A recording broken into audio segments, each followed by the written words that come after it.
Alright, evidently I'm a week late. I did not realize that 3 weeks had already passed since my previous video. Anyways, here we go with Kamen Rider Gavv episodes 19 and 20.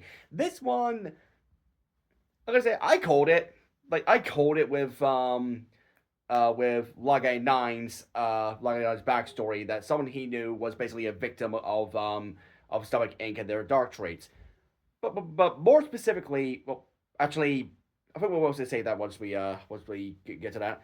Still, we pick up immediately after Valen's horrible beating at the hands of Ram, and Shoma is able to get himself and Hanto away and take him to Suga because apparently the oh no, I was about to say his groundhooks found a way, but it was actually one of the well, not groundhooks, Cochizos. You can tell it's been a while since I watched it.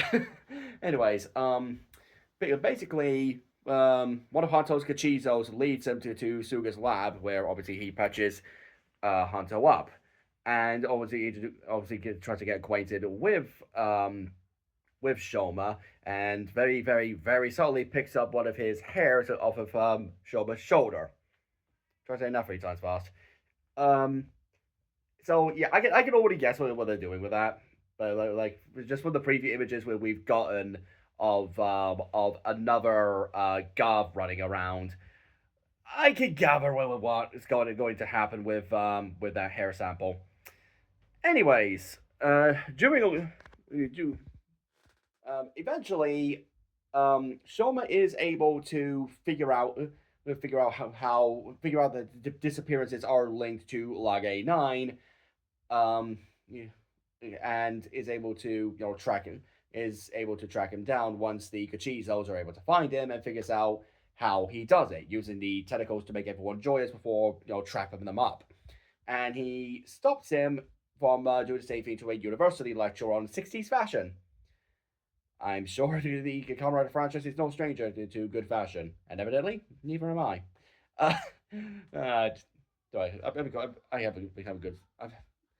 Anyways, um, during the fight, of course, the show was just confused as to why Lage is doing the stuff that he is, and uh, but it's during this fight that Lage realizes that the giant belt on Shoma's waist is not a belt; it's a Gavv, and thus we could come to think that that Gavv himself is a Goranut hunter, which is apparently something that the Stomach Inc. family basically made up to try to just discourage the idea of them being common riders.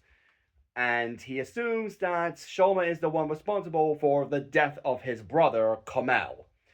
Kamel, from what we've learned, because it's during this fight, Shoma actually somewhat convinces Lage that he's not the one responsible for his death, but basically, Kamel is Lage Nine's younger brother, a brother who was very kind-hearted and sweet, and they were basically all each other had.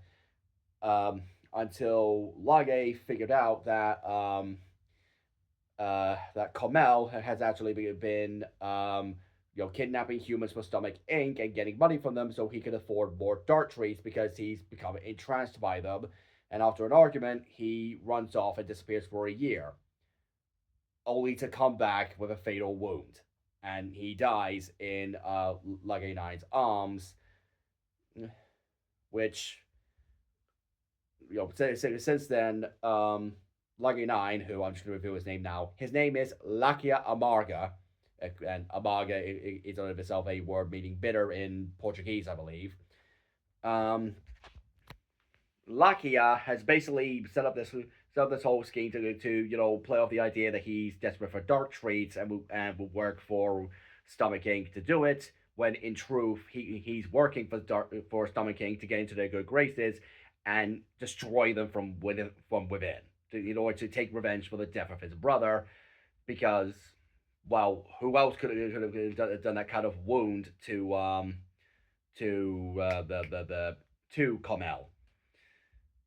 And I actually like again. I called this. Like I knew like this was going to be where they were going with Lakia's character, And honestly, I think this works for his character because he's been shown as generally apathetic to the struggles that a lot of people are going through, but that's only because he's kind of like been um so uh dead set focused on getting his revenge.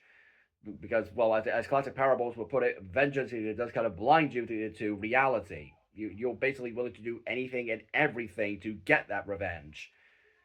And Shoma can indeed sympathize with Lakia because, well, he lost his mum, to the Stomach King, the same way that Lakia lost Kamel to Stomach King.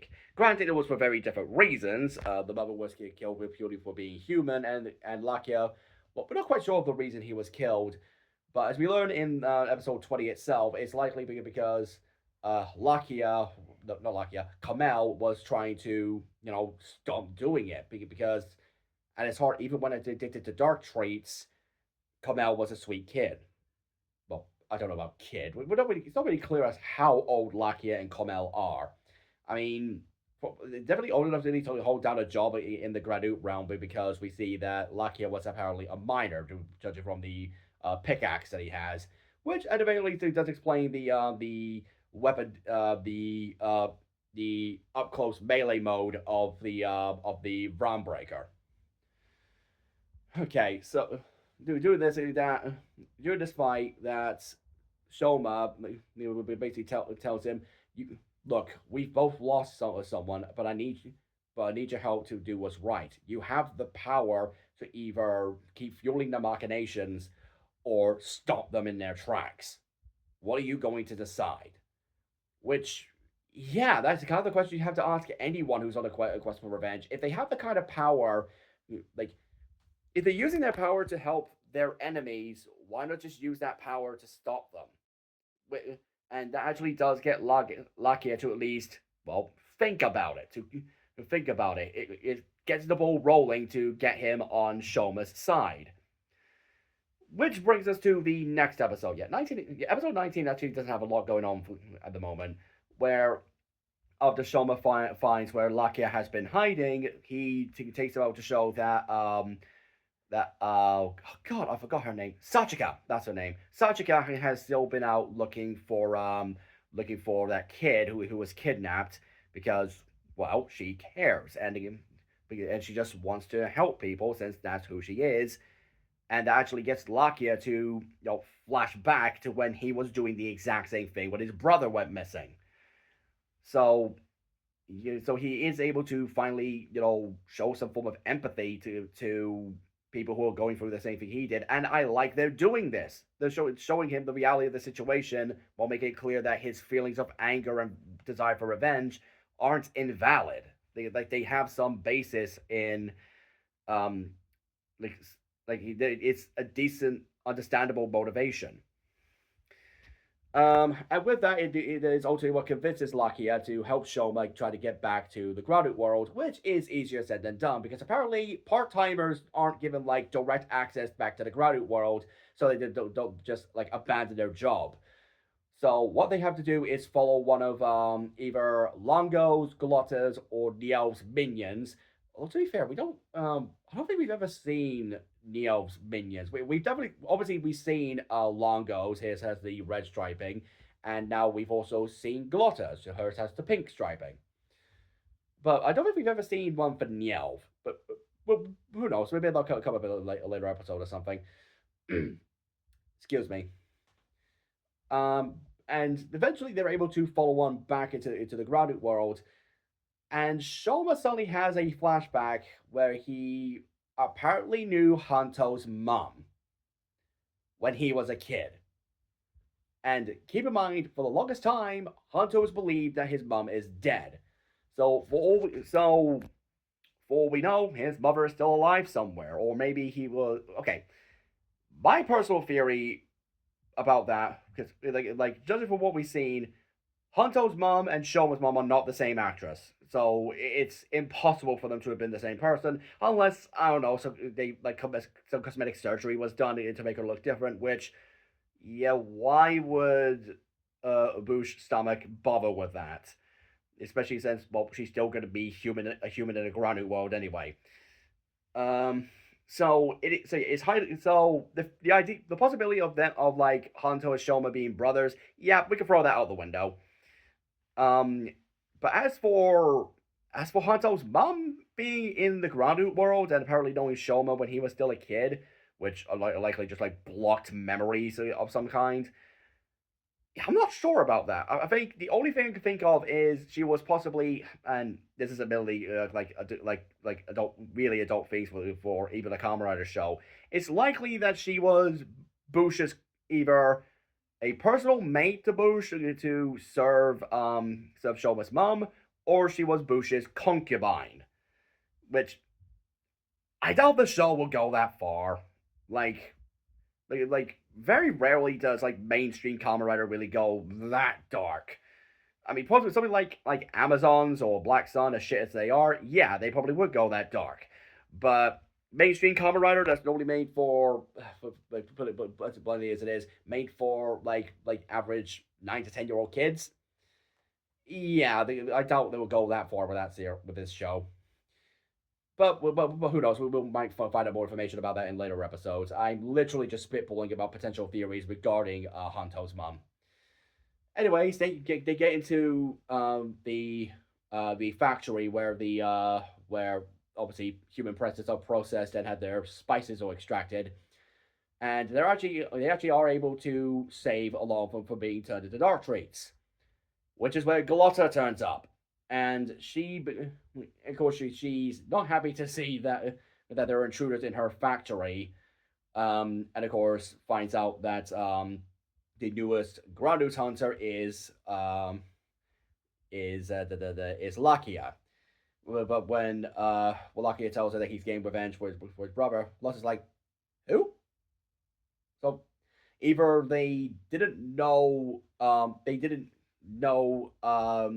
Kamel specifically by name, or Kamel was never actually on their proper payroll. Like my theory is possibly that he was working with Longo as part of his end game to like take over the company, or he was a Serpentine Neo who was just a means to an end. I don't know either one. Like either theory could work, but we'll have to wait and see. Of course, fight still ensues, which takes them back to human world in the middle of what looks like a J-pop concert. Which okay, that's kind of a funny thing. And it's here that we see Vrom show off a new form. I forgot what it's called. It's like Peru jelly, I think it's called. Yeah, because his base form is dough pudding, and this new pink form is Peru jelly, with or just jelly custom as it is called.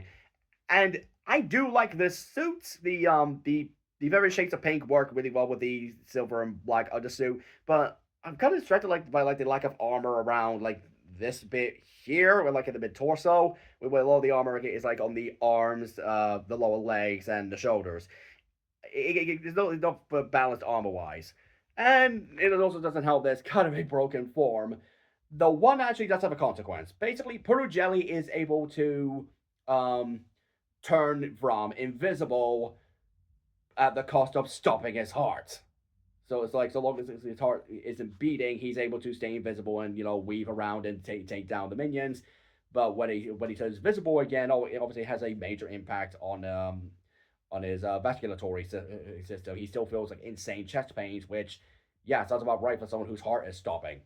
And it's also kind of weird that looking at it, a Gradu heart doesn't actually look that dissimilar from a human heart, from what I remember of my biology classes back in secondary school. Anyways, their fight keeps going. It keeps going, and Hanto, who is now mostly recovered, makes his way to the fight. And is of course confused as to why Shoma and Vrom are fighting alongside each other. Last he knew, Vrom was still their enemy. And it's during the fight after Shoma does the finishing blow to Glotta's scythe that she basically spilled the beans. I mean, like not knowing that Hanto was there, it's like, well, even you're not bad for our younger bastard brother. But like she doesn't really say exactly like that, but that's the kind of tone she's going for because, well, as we've seen so far, Galata's a bit of a sadist. So yeah, it's revealed to both Lakia and more importantly Hanto that Shoma is a Granut. And of course, Hanto is angry, he's confused, he wants answers, and end of episode. And honestly, like I remember saying in the last video that I really wish that he didn't just stretch out this Shoma keeping he's a grounded thing a secret story element. I didn't want it to like extend too far past. Like I didn't want it to like go all the way to like the 30s because by the point they would have resolved it, one there'd be barely any time to focus on it, and two, well, we would have lost interest by that point. So imagine my surprise whether he resolve that in episode 20. Like the secret is out, Hanto knows, and of course Ram, I should say Ram, Lakia knows. So I want to see, can't wait to see the consequences of that. But then again, the consequences aren't. It's likely the consequences aren't going to be like the main focus for a little bit, because judging from the preview of the next episode, yeah, we're going to see a Shoma clone, or at the very least, a Gavv clone named Bitter Gavv. Which again, we'll have to wait and see how that pans out, because like the episode only just came out. I want to say Saturday, Sunday just gone. That came out. It's like Thursday when I'm recording this. So we'll have to wait and see what happens. I am interested. Like I'm legitimately interested to see where this goes, because you know the secret is out. The dynamic is shifting up. We have Lakia on largely on our side. Things are gonna get real really quickly. And so overall, yeah, I did enjoy these two episodes. I really hope that they don't keep Ponto's whole I hate all grounders are gonna kill them all thing. I hope they're not gonna like keep that going and going for so long. Because as we've seen with both Komel and Lakia, not all grounders are evil. And of course, I've seen with Dente, not all grounders are evil. Boosh, I'm still on the mix on because he was generally a shitty dad with the way he treated Shoma and his missus. But again, we'll have to wait and see how this all pans out. So yeah, episode 19 and 20, good stuff. I hope they keep the quality up. See you in the next video, guys.